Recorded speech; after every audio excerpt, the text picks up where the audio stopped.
Family, is Nomsa here at Ngozi Talk Shows Find Your Own Voice, Lead from Within. With me today, I have Amanda Marie, Nick Motichka, and Grant Morel. How are you guys? Good. Very good. Awesome. So our topic today is the art of mindfulness, techniques for living in the present moment. Amanda, you chose the topic. Would you like to explain the topic to the audience, please? Yeah, so you had a list of a bunch of different topics that were all about relationship and mindfulness. And this one really stood out to me because I actually have a book that I wrote that's called The Mindful Art of Creativity. And it's ways to reduce stress, calm your mind, and release your creative genius. And so it looks like this, and it's just like a little workbook and has different coloring pages and different things. And it's all about how creativity can reset you and help calm your mind and help you reduce your stress. And so when you picked, there was a list of topics, I was like, oh, this one really resonates with me because of the art piece. And because I believe that everyone is uniquely creative, and that when we find and tap into our creativity, we actually can empower our lives. And so that's why this topic stood out to me. What do you think of the topic, Grant? Great subject. I love it very much. Mindfulness is a wonderful thing. It became very popularized, I think, a couple of years ago. It really came into modern parlance, but it's a beautiful thing because mindfulness, I said to someone in a message earlier, emotions and communication, I think, are the key aspects of life.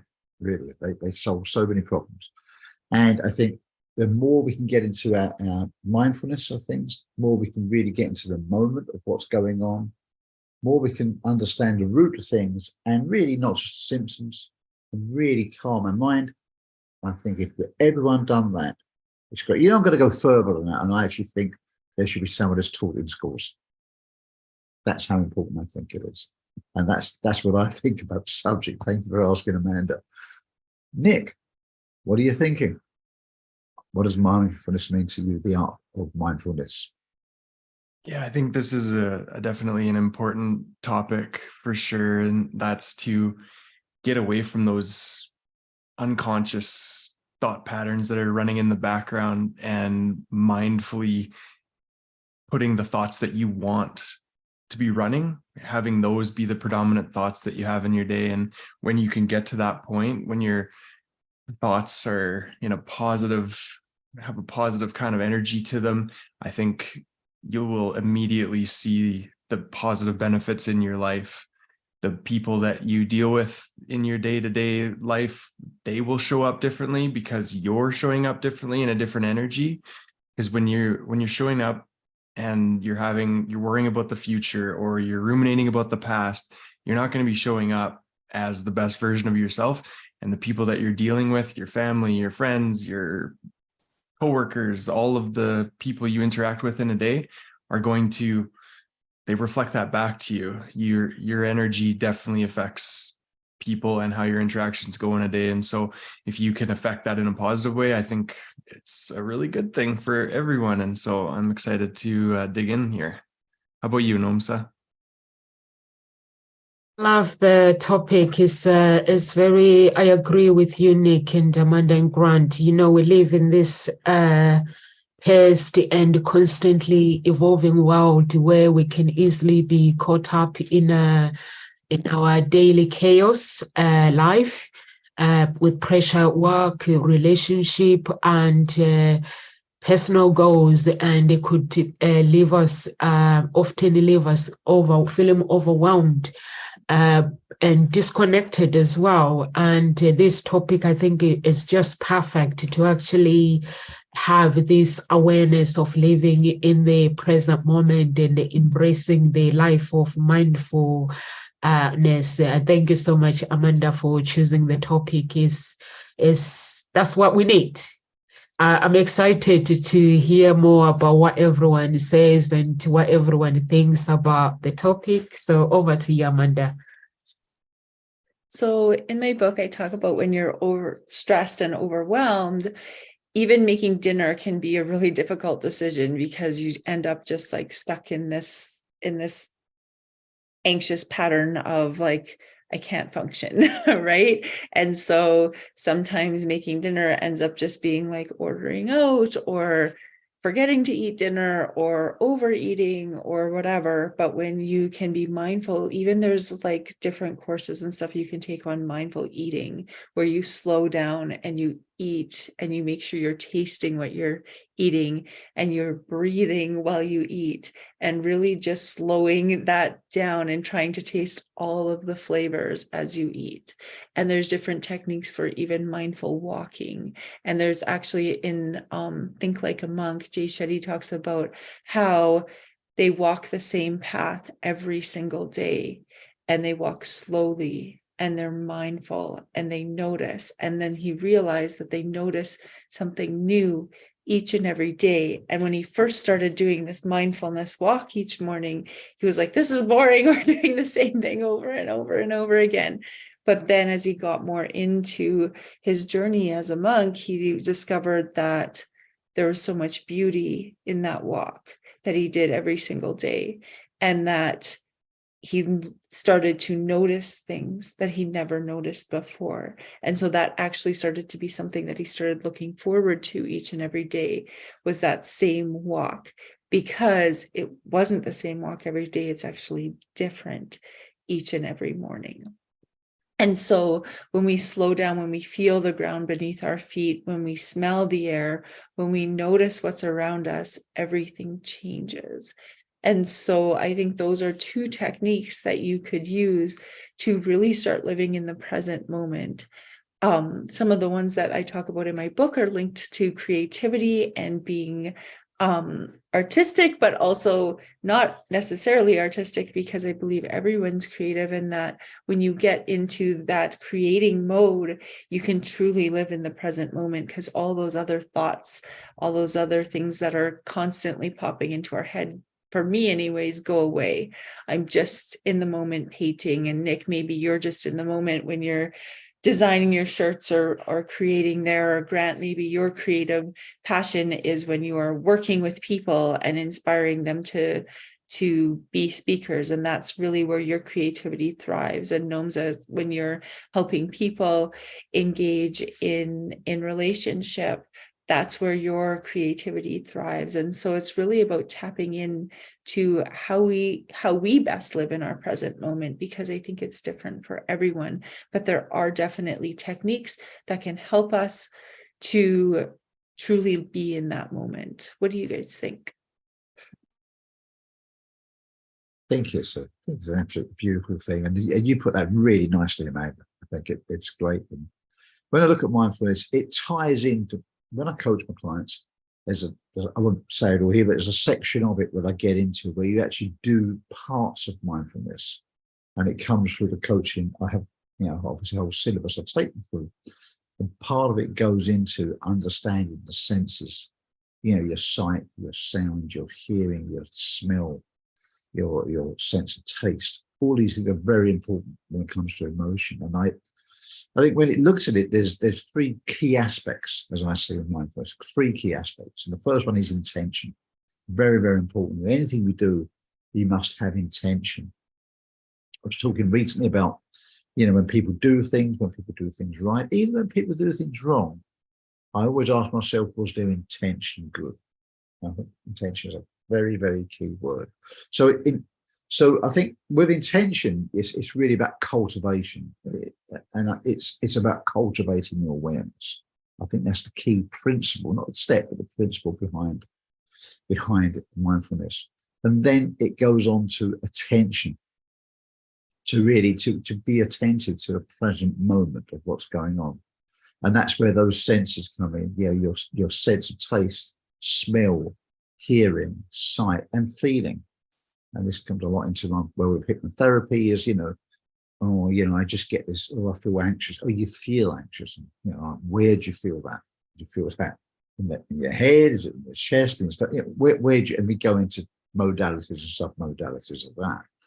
And then we can reverse that. But first of all, it has to get into that mindfulness of, if you just feel, what does that mean? Let's unpack that. What does that feeling mean? Let's get mindful to the moment of what's going on. So we've had intention, and that's, choosing to cultivate awareness. But attention is about the present moment, just being turned into those sensations, into that present moment, not the past, not the future right now. And then finally, of course, the third key principle is about attitude. Yeah, your attitude and the being really not having any judgments on what you're feeling or hearing or sensing, but just being open to it, your attitude of that, and just being curious, being very curious. Oh, I wonder what that is. I'm curious to know. And it's a word which I use a lot in my work, is I'm curious, or I wonder, I'm just trying to probe to find what it is. And then, of course, most of all, being kind. And I think that obviously means kind being to other people, but also being kind to yourself. So the three aspects I see, the three principles are intention, attention, and attitude. And that's what I wanted to sort of like layer the conversation with. As we move on to Nick, I'd like to know, you speak a lot about intentions, I know, so it might mean something to you. Intention, attention, and attitude. Over to you, Nick. Yeah, I think those are great kind of fundamental foundational pieces for sure. I think that intention is something that has really proven beneficial in my own life. And I'll give a quick example. And it was when I was a police officer and ended up with PTSD and was doing all the traditional therapies, and they weren't getting me back to myself. And so I just had an intuitive knowing that plant medicines were something that were going to be extremely beneficial for me. And so I arranged a psychedelic healing journey with a shaman and a psychologist. And as part of that, I had to set intentions and wrote out my intentions in my journal, and then had to read those intentions during the ceremony leading up to my healing journey. And those intentions were very specific and very, very strong. And when I then took the medicine, it did exactly what I had set in those intentions. It went to all the places that I had talked about in my journal entry, which laid out those intentions. And it was really like a wake-up call for me on how important that those intentions can be, and how profound and I guess liberating too at the same time, that we can pick those intentions, and then we can get out of certain situations what we put out there as what we're looking for. And so that really hit home, Grant. I think that's a great place to start for sure. And then attitude is super important too. And I kind of touched on it in my opening remarks there. And that's that how we show up in the world gets reflected back to you. When I can be in a really good place and I'm feeling good and have a smile on my face, it's amazing. I'll be driving in my car and I'll, stop at a stoplight and be sitting beside someone and look over, and I can just see them like looking at me and like just differently, right? Like when I'm sitting in my car, just randomly driving around by myself or with some kids in the back, and I have a smile on my face, when I look and catch someone's eye, they 9 times out of 10 will smile back. And so it's like, it's little things like that where what you're putting out, you're definitely getting back. And the reverse, of course, of that is when I'm not in a good place and all you see is angry people and people mad at you because you parked a certain way or cut them off or whatever the situation is. And so I think, and then again, back to that empowerment piece, is that's something that we can control. We control how we show up in any given moment, and we control what our intentions are for any given interaction.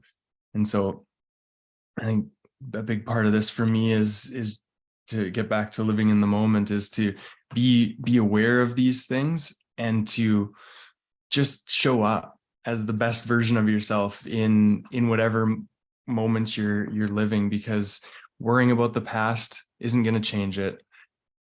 Having anxiety about the future isn't beneficial. That's not a good energy to bring forward, because we create our reality with our thoughts, with our words, and then with our actions. And so if you're not mindful of your thoughts, then the rest of it is going to be very unmindful. I guess, would that be mindlessness? I'm not sure, but something along those lines. So that's what I wanted to say so far. Nomsa? Thank you, Nick, and thank you, Amanda, for the notes. If I kick you guys out, don't be surprised. Zoom is giving me a layout that I don't understand. I can put notes on my side. So where I go to chat, it takes me to the notes. I don't know. I downloaded something. Don't ask me what. So if I kick you out by mistake, I love that, Nick and Grant and Amanda. I think like what Grant is saying, attitude, intentions. And I love the words not coming from a judgmental way. I think it is very, very important to know your intentions when you do something, and also observe your life, like what Nick is saying. We live in this world where the rhythm of life is very fast. So it's very, very important to actually not let our mind wander, and be gentle with ourselves, and redirect our focus back to maybe practice some breathing exercises. I know, Amanda, you do the mindfulness breathing exercises. I think they work a lot, and also regular meditation. Practicing regular meditation can help train your mind to stay in the present moment and reduce stress and anxiety. Is very, very important. But you can't just say I'm gonna stop worrying about stress and then I'm gonna be okay. Some people, they do meditation, they do loads of things. I do meditation, fasting, in scriptures, for me to be in the present moment. It's like when the world doesn't make sense to me, makes sense. And when the problems are presented to me, it makes me realize actually problems are part of life. They are not just for me, they are for everybody else. It makes me not to worry or think that other people are better than me. All I just have to say is the people that are far from me means they figure out life. I still need to learn the skills for me to get there, not to actually worry. Or yesterday we're talking about a similar topic. I think it is very, very important to be in the present moment. We can write our goals. Some people make mistakes. They write goals, 5 years goals, and then they go and live in that 5 years instead of living in the present moment.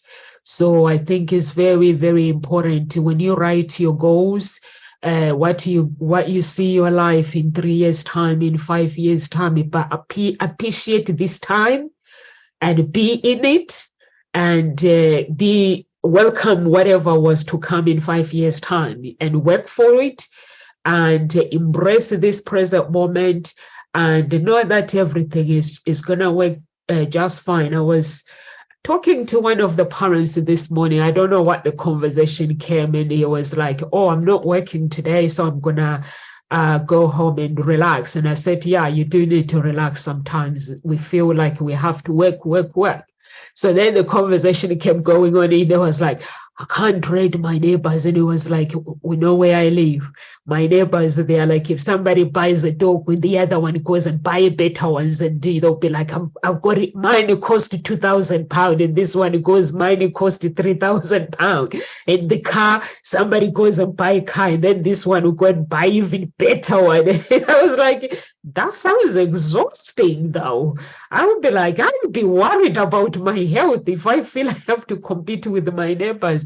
And he says, "No, sir, you don't understand. These people, it's like they're head on toe."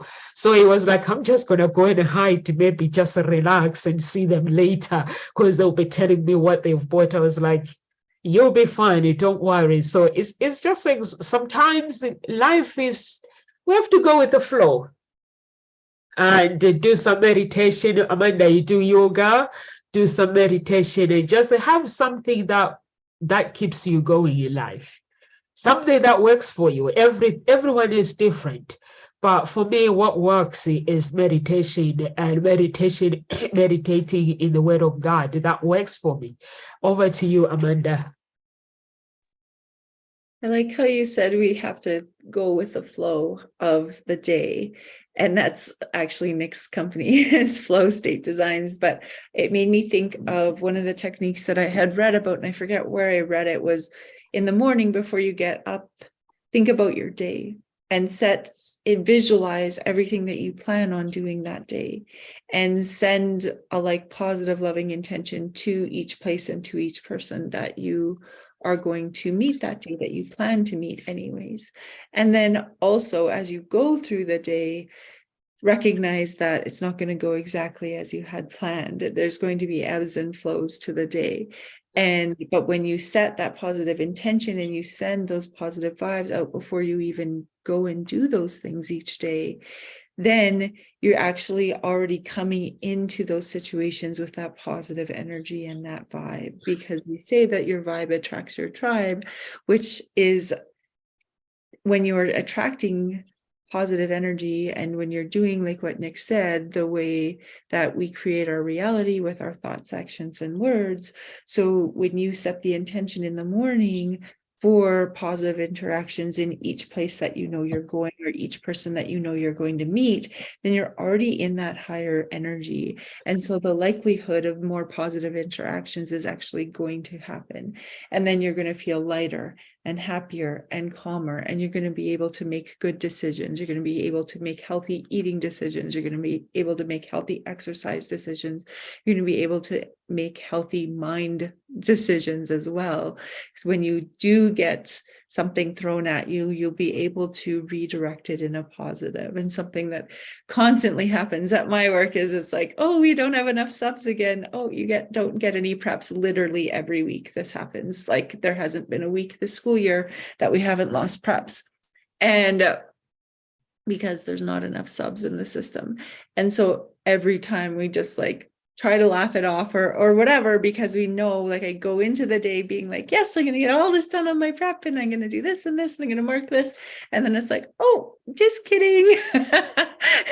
You have to plan something else for that half an hour, and it's all like on the fly, right? And so we just always try to make lemons out of lemonade, right, in those situations. And sometimes it's hard when it happens over and over and over again, when you keep hitting that wall and it keeps getting thrown in your face, right? But you still have that ability to pick yourself up and make lemons out of lemonade, regardless of how many times something like that happens, right? Because you can't control those things. But maybe for me, it's like, oh, we could do this other fun thing that I had planned, or we get extra time to do this that I wasn't thinking we would have. And so it's so often our mindset that really determines how we interpret our day. And I really think that when we connect to our mind and connect to what we assumed, I know the other day too, we were skiing, and it was like one of the last days of skiing, and the snow was not very good, but we got there and we're like, oh, this is maybe going to be so great, but we're like, whatever, we'll make the best of the day. And we had so much fun. There wasn't a lot of runs open, but we like had a huge ton of fun in the park. And like my daughter was so grumpy for the first half of the day. And then by the end of the day, she had like the best time. And she just was like, I was like, see, when you just change your like mindset, you can make fun. You can have fun doing anything, regardless of where you are. You can, if you surround yourself with the right people, you can have the best time like sitting in your backyard, right? Like it doesn't matter where you are, it matters who you're with and how you approach it in your own mind. And so then she switched it around and was able to actually have a really good day.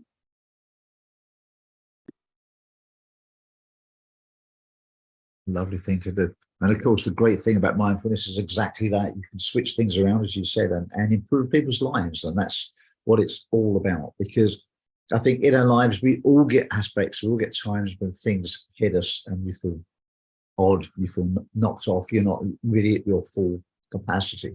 And I think one thing I wanted to add, if anybody's listening out there, and you're wondering about mindfulness, you've never done it before, don't wait until you've got a problem. Just make it a daily practice. Just start doing it, because you'll get benefits from it. Even if you don't have an issue, you'll just enjoy life more. And I think you'll find you'll be calmer, more centered, and you can focus easily on what's going around you. And in this modern day, we're all very busy. There's things to do as people got families, children's, jobs, careers, social activities. There's a lot to do. And as Nomsa said so brilliantly, in this world where you go and buy your new car and then find your neighbor buys a bigger car or a more expensive car or something, and it's, don't get caught up in that nonsense. Don't get caught up in it. As someone once said, once you get to a ripe old age and you look back at your life, you will not be looking back and thinking, I should have got a bigger car. That's not really what you're going to be thinking about, I can promise you. And you're not going to worry about, should I have saved that extra few $100 on something? You really won't be thinking that. That's not the stuff you think about. Not that I've been there, but speaking to people who have, that's not the kind of thoughts that go for their mind. So things we sort of worry about now isn't true. So mindfulness will get you centered, will get you to understand the world in which we live, will get you to understand yourself and how we interact with others. So don't wait until there's a problem. Okay, if you've never done it before and you've got a problem, don't fear, it's not a problem, just start doing it now. But why not get the benefits from it anyway? Just start doing it. It's a beautiful thing. One way or another, it's been around for thousands of years. It may have been called something different. But you know what? It's there, it's free, it works, and it brings out a better version of you. And if you do it and tell others, guess what? It just might spread and become a positive habit for others to follow too. And I just wanted to drop that little part in there. Nick, I'm sure you would know of lots of people, environments in the past where they could have benefited from mindfulness and it could have made their job, their career and things better, I'm sure. What's your thoughts around that? Yeah, absolutely. I think it can help everyone for sure. And it's really, I keep thinking about how when you start paying attention to something, it's all of a sudden you find it all around you. So, I mean, we've all heard the analogy when you're looking at a new car, for example, now that we're talking about looking at cars or an old car. And you all of a sudden it's a blue car, let's say, and then you're driving around going about your life and all of a sudden it's like, wow, there's blue cars everywhere. You're seeing them everywhere.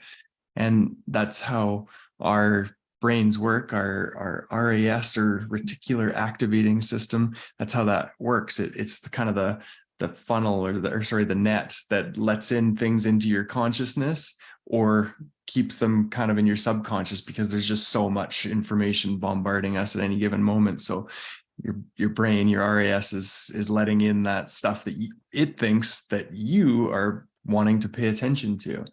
And when you start paying attention to being mindful, to showing gratitude, to living in the moment and in the present, it's amazing then what comes in and what you start paying attention to. And it's just kind of like a positive loop that you get into when you start consciously focusing on these positive aspects. And then I just wanted to kind of give some, I wouldn't call them maybe tools, but just techniques that I have used in the past that it really helped me stay in the present moment.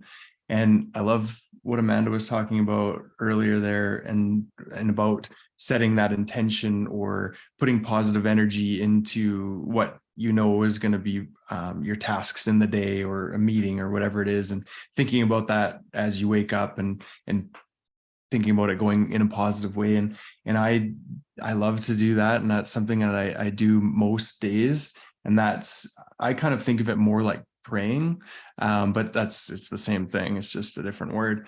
And just thinking about whatever I have to do that day, just going perfectly and everything flowing and turning out in my favor. And putting that as my intention for the day. And don't get me wrong, I mean, things happen and stuff comes up, but overall, when I do that in the morning, and then when I look back on my day at the end, it's amazing how well everything went for the most part, and how I felt a lot better about all the, little things that pop up and little inconveniences and different things that are frustrating. Is like, those aren't really that important, because the bulk of the day went so well and had positive interactions with people. And it's something that doesn't cost you anything. It doesn't take a lot of time, but it's something that I think can have a lot of benefits. So I'd encourage you to give that a try.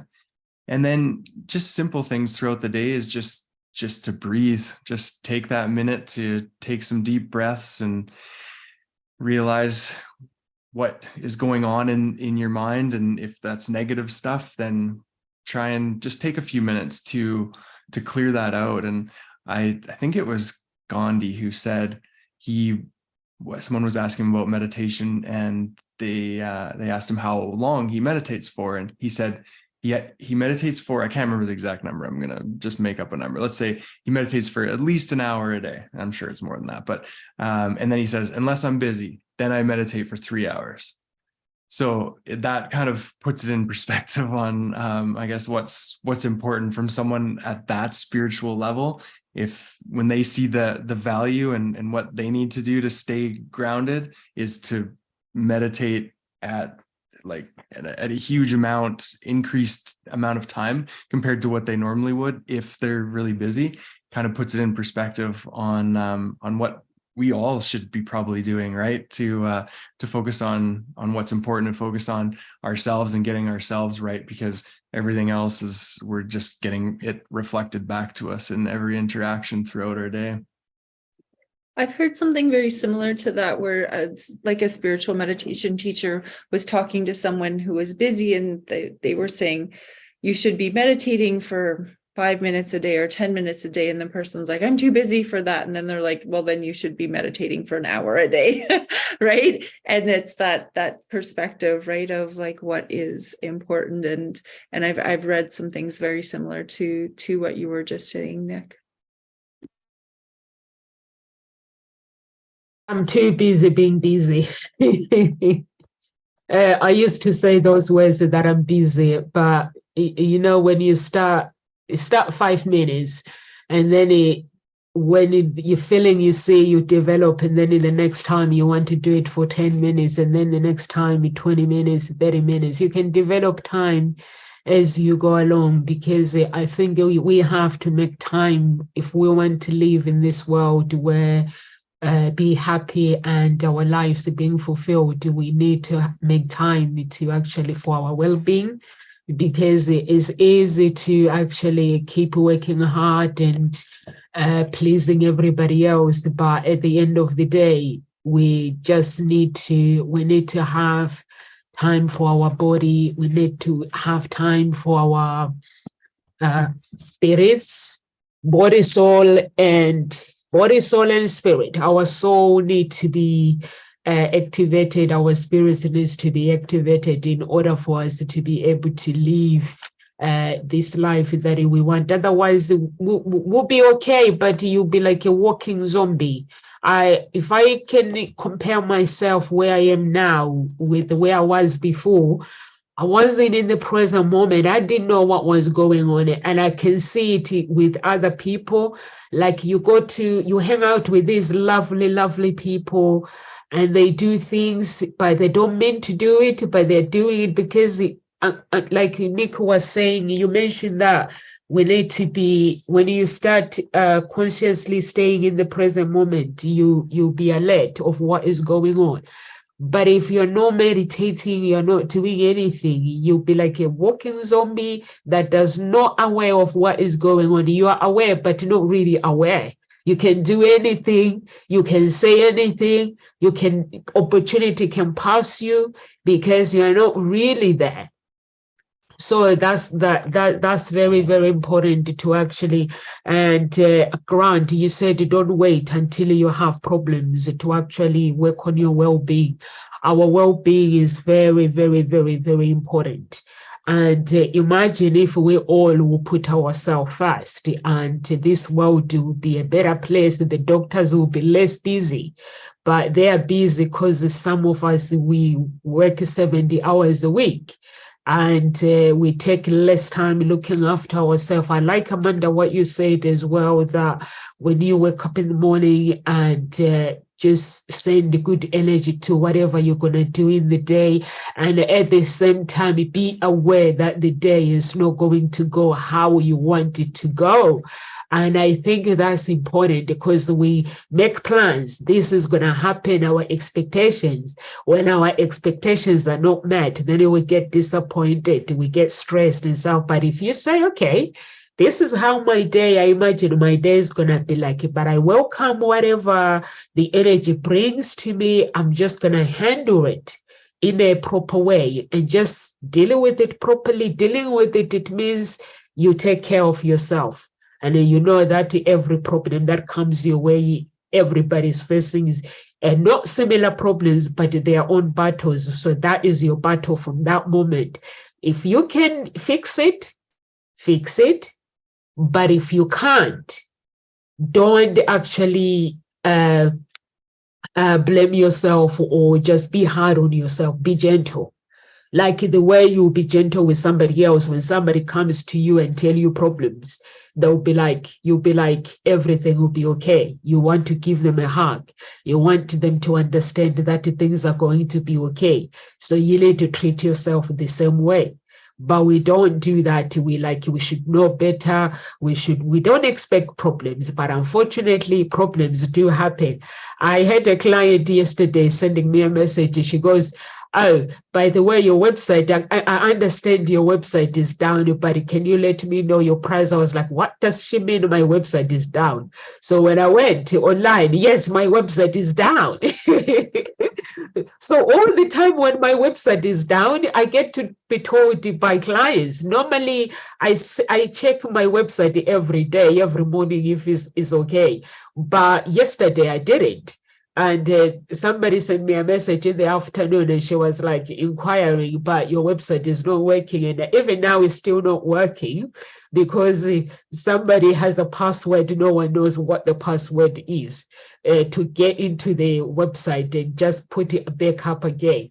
But those are the problems that we need to expect in life. Life will give you surprises, but just keep staying in the present moment. Meditate. I'm not saying ignore problems. Problems are not there to be ignored. You have to face them, but in a proper way, respond to the problems in a proper way. And that's why meditating is very, very, very important. When you meditate, it's like when the problems comes, you're like, oh, okay. When people give you attitude, you're like, okay, it's one of those days, and you just keep going with your life. Over to you, Amanda. One of the mindfulness techniques that we haven't really talked a lot about is the power of journaling and the power of gratitude. Because when we reflect back on our day, we can go into sleep in either like a positive vibration or one that's not so positive, and that tends to be why we end up in insomnia or not sleeping, is because our mind is still consciously like going. And so journaling has a huge power to allow you to just get all of that stuff that you're holding inside out. And one of the spiritual techniques that you can do as well is journal and then burn it. And essentially that can like just release all of that that's going on inside of you that you've been holding in and that it's holding you back and keeping you stuck. So when there's something that's coming up all of the time, I highly encourage people to journal about it and then crumple it up and set the intention to release it, and then burn it and burn the paper that you wrote it on, and then just notice how you feel in that moment when you're burning it. Allow your body just to like be totally present and feel your feelings when you release it all. Notice, even take a moment while you are journaling. Notice where you're tensing up. Notice where you're holding your body, how you're holding your body. And then notice how your body feels and how you're positioned when you're releasing and relaxing. And even that's one thing in yoga, every time when you get a cue from the teacher, you're like, oh yeah, I am holding my arms up, like with my like neck tight and everything. And it's like, relax, soften your shoulders. That cue to soften your shoulders is always my like, oh yeah, totally like holding my shoulders up by my ears. And just those like often gentle cues are always the thing that brings me back to that present moment and into my body, because it's that piece that I'm sometimes forgetting.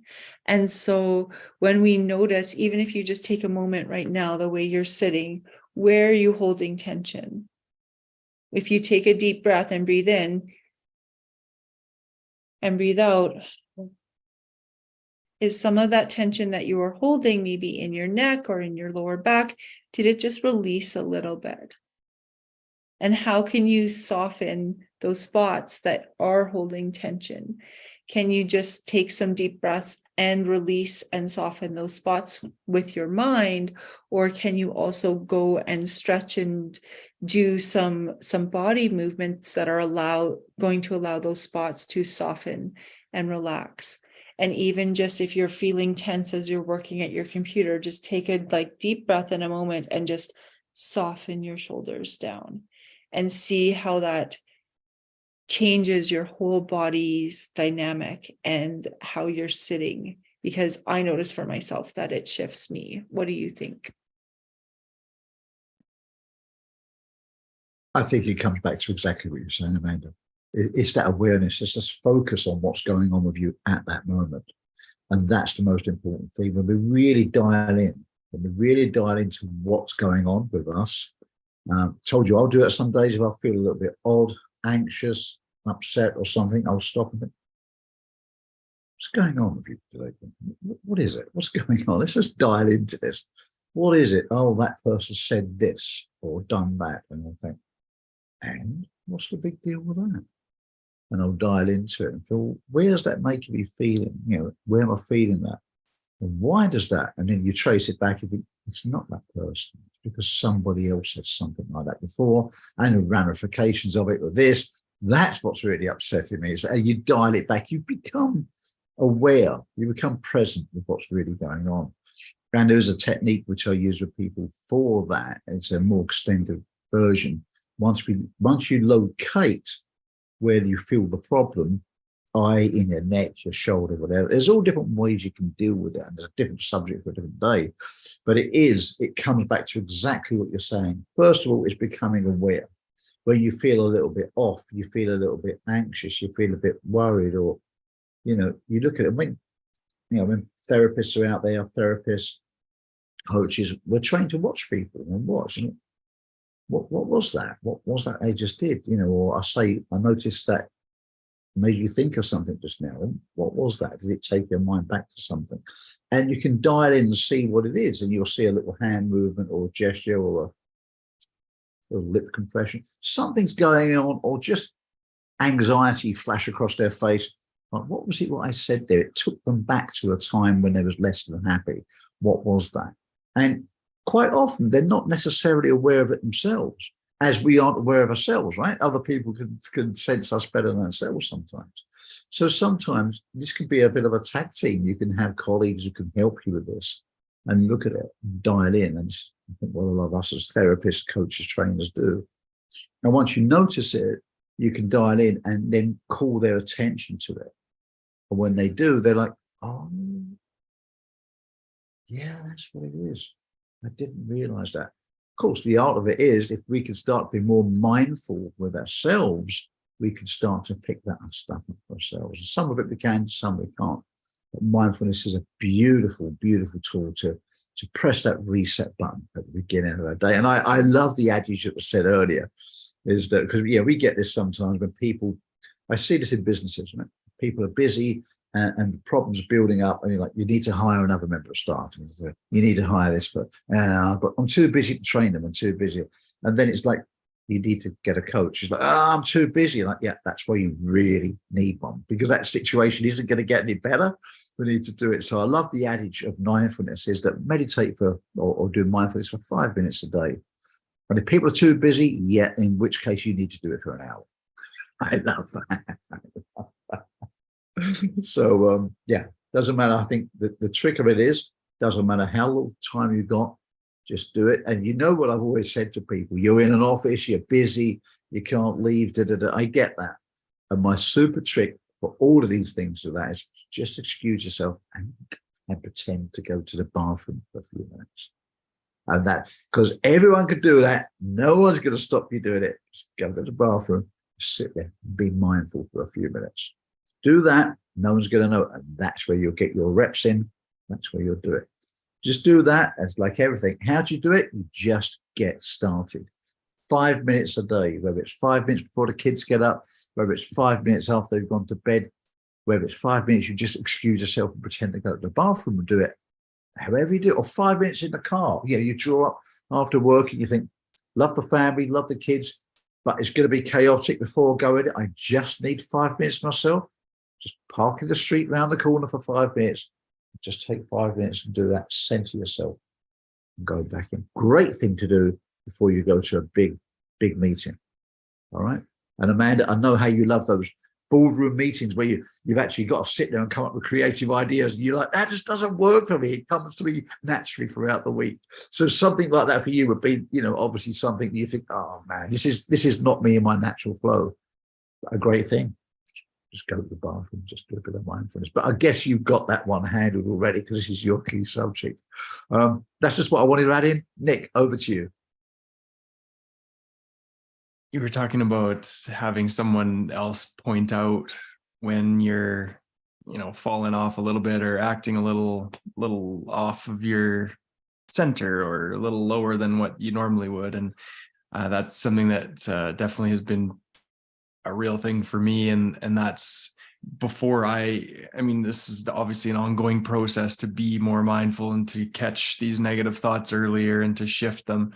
For sure. You're never going to be perfect at it, right? Even the greats, the ascended masters, let's say, they had moments where they slipped into their programming and whatnot.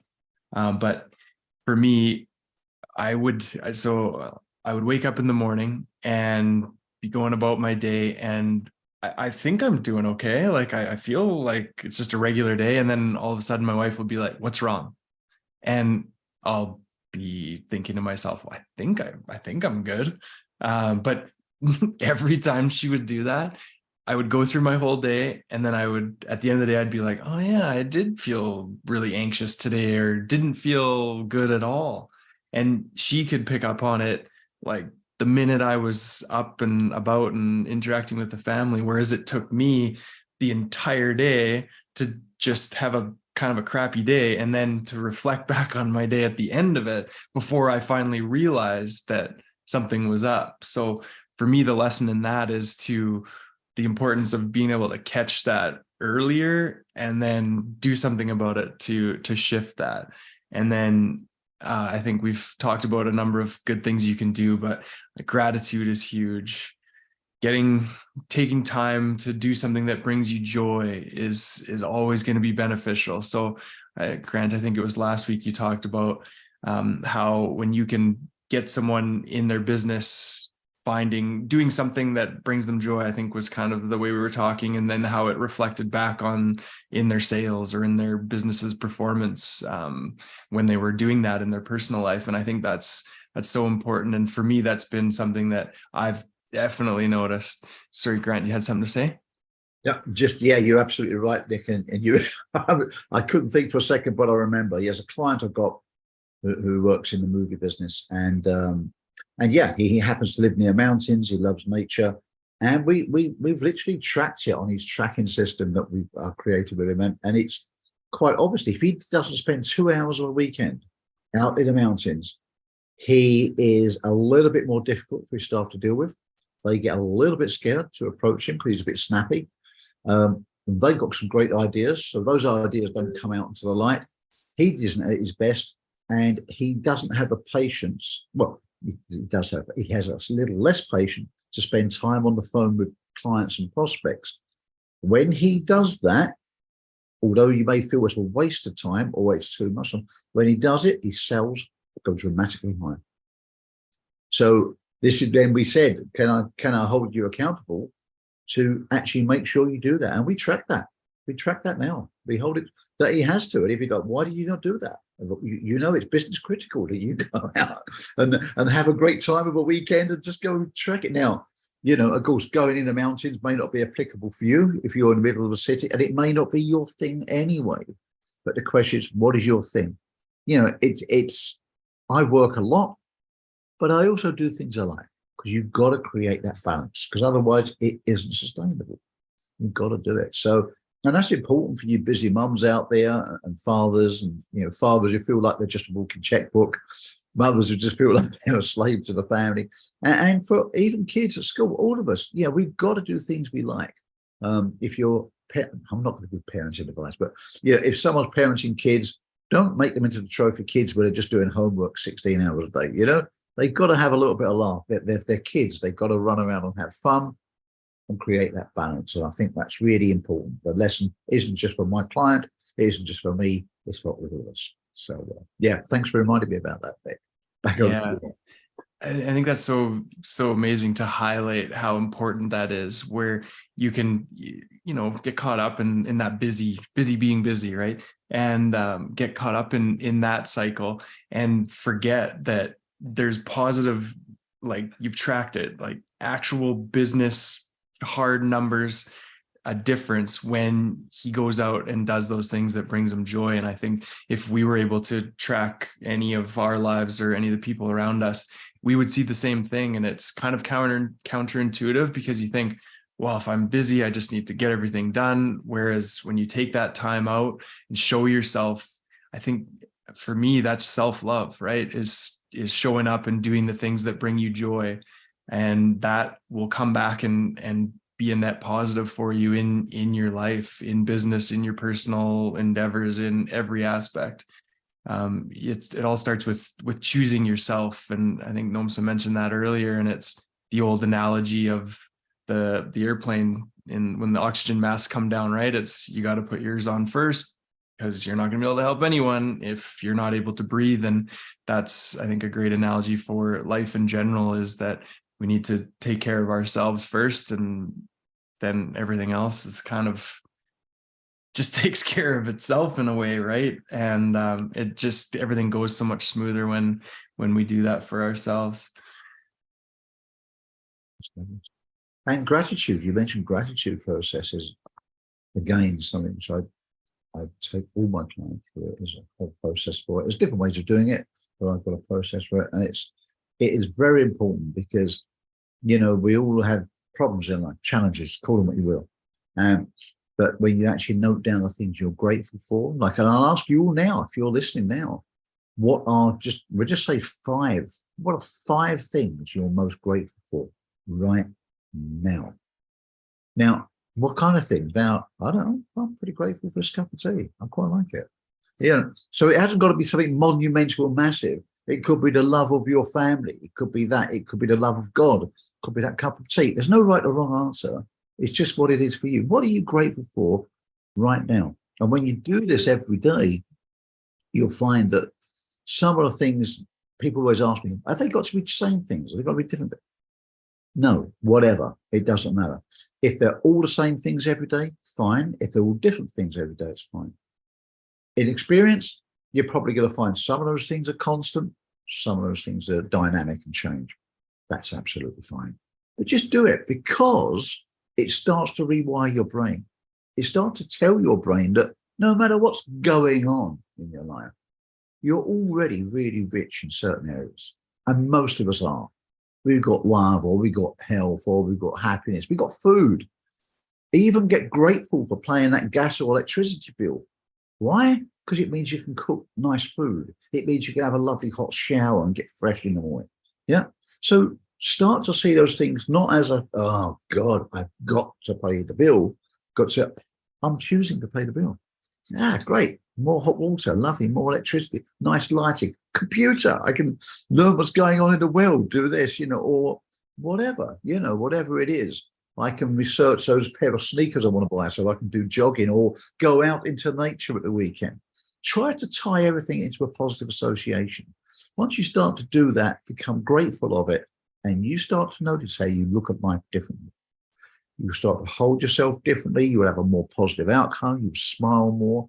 And guess what? That stuff is infectious. When we do it, it infects positively the other people around you. So the next time you need a little favor, they're more likely to do it. This is good karma stuff. If you unwrap it, it's good karma stuff. So start to do it. Mindfulness is a great thing. And of course, yes, as Amanda said, it starts to weave into a gratitude process. And Nick alluded to that very much as well just now. So yeah, I just wanted to drop that in. Namsa, over to you. And also, I used to use cold water, bath with cold water a long time ago, but I stopped. But when Nick mentioned it the other day, so I've been doing it for 2 weeks now. It's so good. It's like you're separating anxiety. It's like the whole day stress when you shower with the cold water. It's so good. It's like there's a separation. You feel so good and so alive. So I do it twice a day now. I do my normal bath, and then when I'm finished, I just the cold water over me. It's so cold, and I was like, and I just let it just run through me. It's so good. It's so good. Thanks, Nick, for that. Hi, Claudia. Hello, guys. Hello, everyone. Hello. Hello. Hello. I think Amanda is 2:00. Do you have any words of encouragement before? Your light is too bright, Claudia. Yes, it's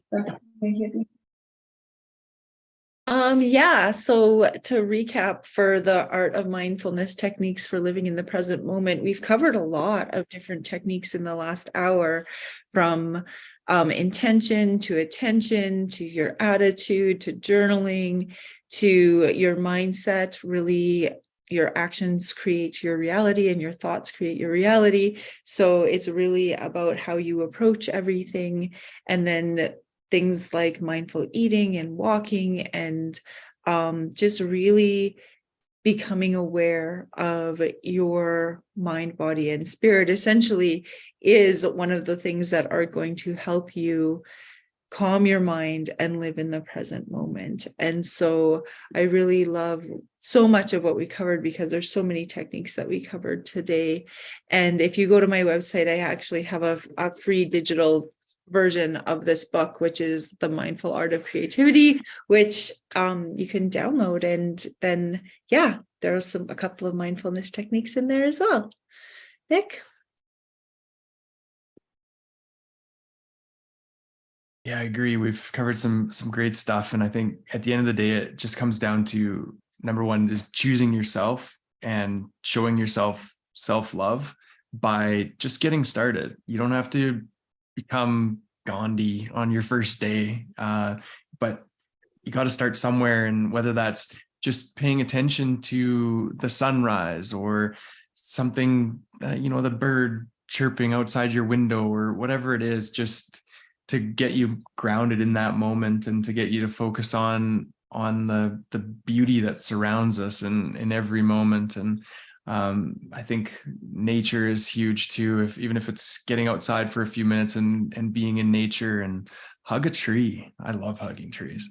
I think any one of those things, if that's something that resonates with you, just start small and don't put too much pressure on yourself, but just get going, and you'll be amazed at how all of a sudden that positive momentum will build, and you'll see the results in your day-to-day life. That's it for me. Thank you. Thank you, Nick. I love that. You reminded me of this morning, actually, when I looked out, saw outside, just smelled, breathed in some fresh air and heard birds tweeting, and I just smiled. Just nice. Funny, I did that exactly this morning. That's a lovely thing.